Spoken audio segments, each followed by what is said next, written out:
بسم الله الرحمن الرحیم.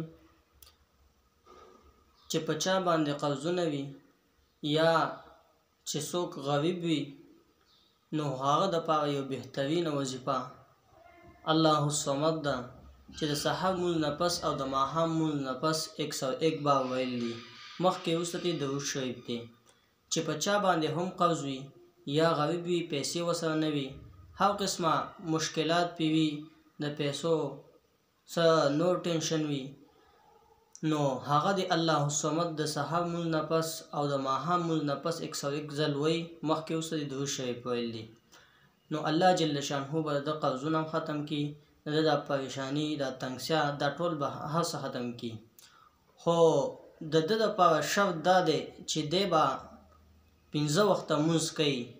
که چېرته دا مونځ نه کوي او وظیفه صرف کوي، نو په وظیفو سره دا هر څه نه کېږي.